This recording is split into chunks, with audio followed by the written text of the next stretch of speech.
Hello friends, આપણે આ લેક્ચરની અંદર ધોરણ 9નું વિકાસનું ઇંગ્લિશ અસાઇનમેન્ટ છે જેની અંદર ક્વેશ્ચન નંબર 9 વિશે આપણે અભ્યાસ કરીશું.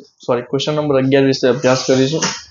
તો અહીંયા આગળ કીધું છે join the sentences using the appropriate conjunction from the bracket. કૌંસમાં આપેલા જે કન્જક્શન છે, સંયોજક કહેવાય, અને સંયોજકનો ઉપયોગ કરીને આપણે શું કરવાનું છે? વાક્ય બનાવવાનું છે. તો બહુ ઇઝી છે, બહુ આમ વિચારવાની જરૂર નહીં. 2 માર્ક્સ બી આ એકદમ રોકડા માર્ક્સ છે. તમારું સેમ 2નું એસાઇનમેન્ટ ઘણું ઇઝી છે, બહુ ટેન્શન લેવાની જરૂર નહીં.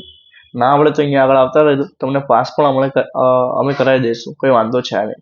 ઓકે, તો સ્ટાર્ટ કરીએ છીએ. અહીંયા આગળ વાક્યને આપણને ગુજરાતી કરતા આવડતું હોવું જોઈએ. નહીં આવડતું તો શબ્દો પરથી ખબર પડી જશે, ઘણું ઇઝી છે. તો સ્ટાર્ટ કરીએ છીએ. હી ઇઝ સ્ટ્રોંગ, તે મજબૂત છે. He can lift a heavy bag, તે ભારે બેગ ઉપાડી શકે છે. તે મજબૂત છે, તેથી ભારે બેગ ઉપાડી શકે. અને કમજોર હોય તો ભારે બેગ ઉપાડી શકે નહીં. શું કીધું છે? તે મજબૂત છે, તેથી ભારે બેગ ઉપાડી શકે છે. તો તેથી આવ્યું એટલે શું આવશે? સો. વચ્ચે જ શું લગાવવાનું? ઓકે, જ્યાં જ્યાં કહેતો જઈશ ને ત્યાં ત્યાં વચ્ચે જ છે. જે આગળ લગાવવાનું આવશે ને હું તમને સામેથી કહી દઈશ. તો સ્ટાર્ટ કરીએ.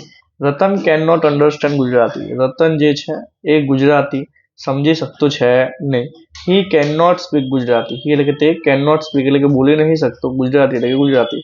રતન ના તો ગુજરાતી સમજી શકે છે, ના ગુજરાતી બોલી શકે છે. મતલબ એનો અર્થ શું થયો? તે આ પણ નહીં કરી શકતો, પેલું નહીં કરી શકતો. તો Ratan can neither understand Gujarati nor speak Gujarati. Okay, અહીંયા આગળ રતન કેન, પછી નોટ હટી જશે કેમ કે નકાર માટે નાઇધર મૂકી દીધું છે. તો Ratan can neither understand Gujarati nor, હવે આ તો પહેલા વાક્યમાં આવી ગયો આટલી વસ્તુ, એટલે ફરીથી લખાય નહીં. ઓકે, એટલે નોર સ્પીક ગુજરાતી. ત્રીજું, સ્પીક ધ ટ્રુથ, સાચું બોલો. યુ વિલ બી પનિશ્ડ, તમને સજા કરવામાં આવશે. સાચું બોલો, અથવા તો, હે ને, અથવા તો તમને સજા કરવામાં આવશે. તો અથવા તો ને શું કહેવાય? ઓર એલ્સ, યાદ રાખવાનું. Jatin knew the facts, Jatin હકીકત જાણતો હતો. He did not tell anyone, he એટલે કે તેણે, ડીડ નોટ ટેલ એટલે કે ન કહ્યું, એનીવન એટલે કે કોઈને પણ. જતીન હકીકત જાણતો હતો પણ એ કોઈને કહીને આવ્યો નહીં. તો પણ આવ્યું એટલે વચ્ચે શું લાગશે? But. Manish will study, Manish જે છે એ અભ્યાસ કરશે. Manish will play tennis, Manish જે છે ટેનિસ રમશે. બરાબર, તો અહીંયા આગળ મનીષ યા તો આ કરશે અથવા તો પેલું કરશે. અને તો બંને હકારમાં છે, ક્યાંય નોટ નહીં લખ્યું એટલે ઓપ્શન આવશે આઈધર ઓર. તો Manish will either study or play tennis. Manish will either study or play tennis, મતલબ કે મનીષ યા તો ભણશે યા તો ટેનિસ રમવા જશે. છઠ્ઠું છે અહીંયા આગળ, do not worry about what others feels about you. Do not worry, ચિંતા નહીં કરવાની. અબાઉટ એટલે કે વિશે. What others feel about you, બીજા લોકો તમારા વિશે શું વિચારે છે એ ચિંતા કરવાની જરૂર નથી. ડુ નોટ વરી, ચિંતા કરવાની જરૂર નહીં. About what others talk about to you, લોકો તમારા વિશે શું વાત કરે છે એની પણ ચિંતા કરવાની જરૂર છે નહીં. મતલબ આનો અર્થ શું થાય કે તમારે ચિંતા કરવાની જરૂર નહીં કે લોકો તમારા વિશે શું વિચારે છે અને લોકો તમારા વિશે શું બોલે છે. તો વચ્ચે મેં શું કીધું? અને ને કહેવાય શું કહેવાય? એન્ડ. તો વાક્યને જોડવા માટે ખાલી મૂકવામાં આવશે, એન્ડ મૂકવામાં આવશે. સાતમું, ઇટ ઇઝ રેઇનિંગ, વરસાદ પડી રહ્યો છે. સ્કૂલ્સ આર ક્લોઝડ, સ્કૂલ શું કરવામાં આવી છે? બંધ કરવામાં આવી છે. તો વરસાદ પડી રહ્યો છે તેથી, તો તેથી માટે અહીંયા સો નહીં આપ્યા, તો સો ધેટ આપ્યું છે. સો ધેટ તો જેથી થાય, જેથી. તો આ તો ના આવે, હો ને.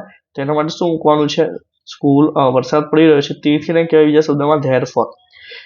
વરસાદ પડી રહ્યો છે તેથી સ્કૂલ શું કરવામાં આવી છે? બંધ. તો it is raining therefore school are closed. આઠમું, આઈ વોઝ લેટ, હું મોડો થઈ રહ્યો હતો.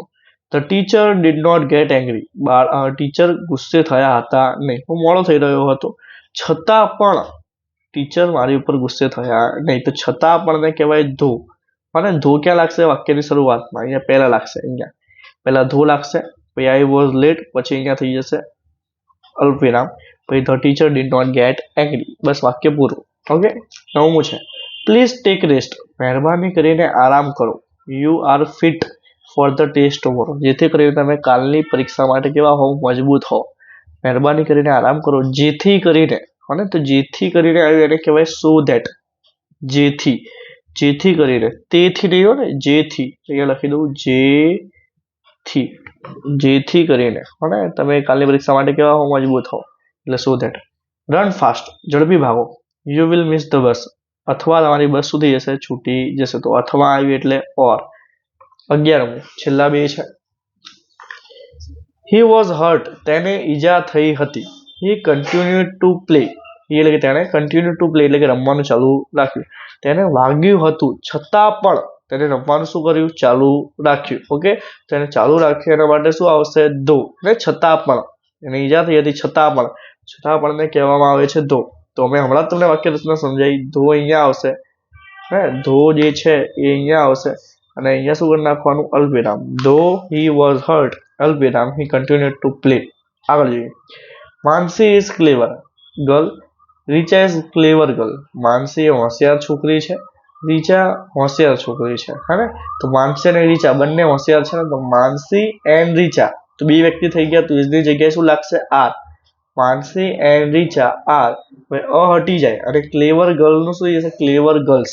Okay, ready? તો અહીંયા આગળ ક્વેશ્ચન નંબર 11 આપણો પૂરો થાય છે. કોઈ મૂંઝવણ હોય તો તમે મને કમેન્ટ કરી શકો છો. અને જો વિડીયો ગમ્યો હોય તો ચેનલને સબસ્ક્રાઇબ કરો, લાઇક કરો અને તમારા મિત્રને શું કરો? શેર કરો. Thank you.